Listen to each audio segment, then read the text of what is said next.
আপনি কি কখনো গভীর রাতে একা কোনো শুনশান রাস্তা দিয়ে হেঁটেছেন? চারপাশ নিস্তব্ধ, ঘড়িতে ঠিক রাত 2:45। হঠাৎ মনে হলো আপনার ঠিক পেছনে কেউ একজন হাঁটছে। আপনি থামলেন, পেছনের পায়ের শব্দটাও থেমে গেল। আপনি যখন ভয়ে ভয়ে পেছনে তাকালেন, দেখলেন কেউ নেই। কিন্তু ঠিক তখনই আপনার ঘাড়ের উপর কেউ একজন তপ্ত নিঃশ্বাস ছাড়ল। হ্যাঁ, আজ আমরা এমন এক সত্য ঘটনা শুনতে যাচ্ছি যা শোনার পর রাতে একা রাস্তা দিয়ে হাঁটার সাহস আপনার আর নাও হতে পারে। ঘটনাটি ঘটেছিল উত্তরবঙ্গের এক প্রত্যন্ত গ্রামে। ঘটনার মূল চরিত্রের নাম আদিব। আদিব ঢাকাতে একটি বেসরকারি কোম্পানিতে চাকরি করে। গ্রামে তার মায়ের হঠাৎ শরীর খারাপ করায় সে রাতের শেষ বাসে করে গ্রামের উদ্দেশ্যে রওনা দেয়। কিন্তু বাস যখন তাকে হাইওয়ের মোড়ে নামিয়ে দিয়ে চলে যায়, তখন রাত ঘড়িতে প্রায় 3টা। বাস থেকে নেমে আদিব বুঝতে পারল সে এক মস্ত বড় ভুল করে ফেলেছে। হাইওয়ে থেকে তার গ্রামের ভেতরের মূল রাস্তাটি প্রায় 2 কিলোমিটার লম্বা এবং পুরো রাস্তাটি একদম ফাঁকা, যার দুই পাশে রয়েছে ঘন বাঁশঝাড় আর পরিত্যক্ত আবাদি জমি। ফোনের ফ্ল্যাশলাইট জ্বালিয়ে আদিব হাঁটতে শুরু করল। কিছু দূর যাওয়ার পর থেকেই তার মনে হতে লাগলো সে একা নয়। এই নিঝুম অন্ধকারে কেউ একজন তাকে খুব সূক্ষ্মভাবে পর্যবেক্ষণ করছে। বাতাসে হঠাৎ করেই কেমন যেন একটা পচা লাশের গন্ধ ভেসে এলো। আদিবের চেনা রাস্তাটা যেন আজ অনেক বেশি লম্বা মনে হতে লাগলো। সে তার হাঁটার গতি বাড়িয়ে দিল। ঠিক তখনই তার ঠিক ডান পাশের বিশাল বাঁশঝাড়ের ভেতর থেকে একটা মটমট করে বাঁশ ভাঙার বিকট শব্দ হলো। আদিব চমকে উঠে আলোটা ওদিকে ফেলল, কিন্তু সেখানে কেউ নেই। শুধু বিশাল এক জোড়া কালো ডানা যেন অন্ধকারে মিশে গেল। আদিবের কপাল বেয়ে ঘাম ঝরতে শুরু করেছে। সে মনে মনে আয়াতুল কুরসি পড়া শুরু করলো। আর মাত্র কয়েক গজ গেলেই গ্রামের প্রথম বাড়িটা দেখা যাবে। ঠিক তখনই আদিব দেখল তার থেকে মাত্র 10 হাত দূরে রাস্তার মাঝখানে একটা অবয়ব দাঁড়িয়ে আছে।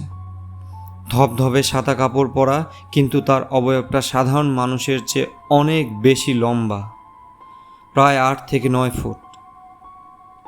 সবচেয়ে ভয়ার্থ বিষয় হলো তার পা দুটো মাটির দিকে নয়, পেছনের দিকে ঘোরানো। আদিব চিৎকার দিতে চাইল, কিন্তু তার গলা দিয়ে কোনো আওয়াজ বের হলো না। অবয়বটি ধীরে ধীরে আদিবের দিকে এগোতে শুরু করল। সেই অলৌকিক অবয়বটি যখন আদিবের থেকে মাত্র কয়েক কদম দূরে, তখন চারপাশের বাতাস হঠাৎ করেই প্রচণ্ড গরম হয়ে উঠল। বাতাসে সেই পচা লাশের গন্ধটা এত তীব্র হলো যে আদিবের বমি পাওয়ার উপক্রম। আদিব খেয়াল করল সেই সত্তাটির কোনো স্পষ্ট মুখমণ্ডল নেই। সেখানে শুধু এক জোড়া জ্বলজ্বলে লাল চোখ, যা অন্ধকারের মধ্যেও আগুনের মতো জ্বলছে। আদিব বুঝতে পারল এটি সাধারণ কোনো ভূত নয়, এটি এই এলাকার পুরনো বাঁশঝাড়ের এক হিংস্র জিন, যা লোকালয়ে একা পাওয়া মানুষদের গ্রাস করে। আদিব তার সমস্ত শক্তি সঞ্চয় করে পেছনের দিকে দৌড়াতে চাইল, কিন্তু অলৌকিক এক মায়াজালে তার পা দুটো যেন মাটির সাথে শক্ত করে জাম হয়ে গেছে। সে 1 ইঞ্চিও নড়তে পারছিল না। মৃত্যু যখন আদিবের একদম শিওরে, ঠিক তখনই অলৌকিক এক কাণ্ড ঘটল। অনেক দূর থেকে একটি মোটর সাইকেলের হেডলাইটের তীব্র আলো এসে পড়ল সেই রাস্তার উপর। মোটর সাইকেলের ইঞ্জিনের বিকট আওয়াজ হতেই সেই লম্বা অবয়বটি আদিবের দিক থেকে চোখ ফিরিয়ে হাইওয়ের দিকে তাকালো। আর ঠিক তখনই চোখের পলকে কোনো শব্দ ছাড়াই অবয়বটি রাস্তার পাশের বিশাল বাঁশঝাড়ের উপর দিয়ে শূন্যে মিলিয়ে গেল। সাথে সাথে আদিব অনুভব করলো তার শরীরের উপর থেকে যেন এক বিশাল পাথরের ভার নেমে গেল। সে ধপ করে রাস্তার উপর লুটিয়ে পড়ল। মোটরসাইকেলটি যখন আদিবের কাছে এসে থামল, তখন আদিব দেখল সেটি আর কেউ নয়, তাদেরই গ্রামের এক পরিচিত বড় ভাই, যিনি জরুরি প্রয়োজনে বাজার থেকে ফিরছিলেন। সেই বড় ভাই আদিবকে অচেতন অবস্থায় উদ্ধার করে বাড়ি পৌঁছে দেন। এরপর টানা 3 দিন আদিব তীব্র জ্বরে আক্রান্ত ছিল এবং ঘুমের ঘরে শুধু চিৎকার করে উঠত, মা, আমাকে বাঁচাও। গ্রামের প্রবীণ কবিরাজ আদিবকে দেখার পর জানান, সেই রাতে আদিব আল্লাহর অশেষ রহমতে বেঁচে ফিরেছে। কারণ ওই বাঁশঝাড়ে যে জিনটি থাকে, তার সীমানায় কেউ গভীর রাতে একা গেলে সে আর কখনো সুস্থ মস্তিষ্কে ফিরতে পারে না। আদিব আজ সুস্থ, কিন্তু আজও গভীর রাতে বৃষ্টির শব্দ হলে কিংবা একা কোনো ফাঁকা রাস্তা দিয়ে হাঁটার সময় তার মনে হয় পেছন থেকে কেউ একজন তার ঘাড়ের উপর তপ্ত নিঃশ্বাস ছাড়ছে।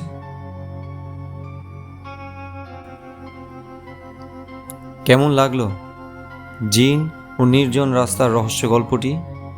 আপনার বা আপনার পরিচিত কারো জীবনে কি এমন কোনো অলৌকিক বা ভয়ঙ্কর ঘটনা ঘটেছে?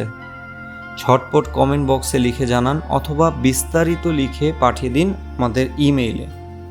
আপনার পাঠানো গল্প নিয়ে তৈরি হবে আমাদের পরবর্তী ভিডিও। প্রতিদিন এমন হাড় হিম করা রোমাঞ্চকর অভিজ্ঞতা পেতে আমাদের পেজটি এখনই লাইক এবং ফলো দিয়ে রাখুন। দেখা হচ্ছে পরবর্তী পর্বে। ধন্যবাদ।